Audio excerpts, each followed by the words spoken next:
नमस्कार. आज मी तुम्हाला दाखवते बोंबिलाचा हिरवा रस्सा. त्यासाठी लागणार आहे कांदा, हिरवी मिरची, लसूण, थोडंसं आलं, कोथिंबीर, ओलं खोबरं, अख्खे धणे नसतील तर धणे पावडर, धणे असतील तर ते आधी भिजत घालायचे आणि मग ते वाटणात घ्यायचे. तर मी इथे 1-2 छोटे चमचे धणे पावडर आणि हळद घातले. आता थोडं मीठ घालणार आहे आणि हे सर्व छान बारीक वाटून घ्यायचं आहे.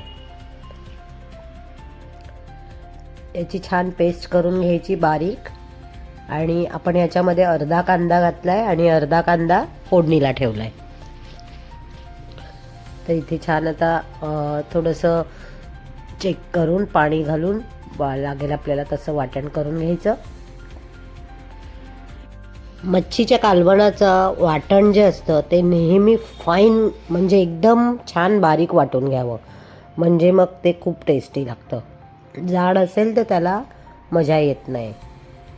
तर हे कायम लक्षात ठेवा. आता मी एक मातीची हंडी इथे गॅसवर ठेवली तापायला. त्यात मी तेल घालून घेतलं आहे आणि यामध्ये ठेचलेला लसूणसुद्धा घालायचा आहे. फोडणीत वाटणामध्ये कमी घालायचा आणि याच्यामध्ये जास्त घालायचा. त्यानंतर अर्धा कांदा, थोडंसं हिंग, हे सर्व घालून परतून घ्यायचं आहे. आता हे छान परतल्यानंतर त्याच्यामध्ये आपण हे जे वाटण केलं आहे हिरवं ते परतून घ्यायचं आहे. आता इथे आपल्याला अजिबात हळद घालायची नाही आहे, कारण नाही तर मग रंग बदलतो. आणि कढीपत्ता पण मी फोडणीत घातला नाही आहे, मी वरून घालणार आहे. आपल्याला याचा रंग कायम ठेवायचा असल्यास या 2-3 गोष्टी सांभाळाव्या लागतात. तर यामध्ये पाणी घालून आपल्याला हवं ती कन्सिस्टन्सी सेट करून घ्यायची आणि नंतरच पुढच्या सगळ्या बाकीच्या पद्धत आहे ती करून घ्यायची. हे पहा, मी पाणी घालून व्यवस्थित सारखं केलं आहे कालवण. आता त्यामध्ये कोकम घातला आहे आणि कढीपत्ताही याच वेळेला घातला.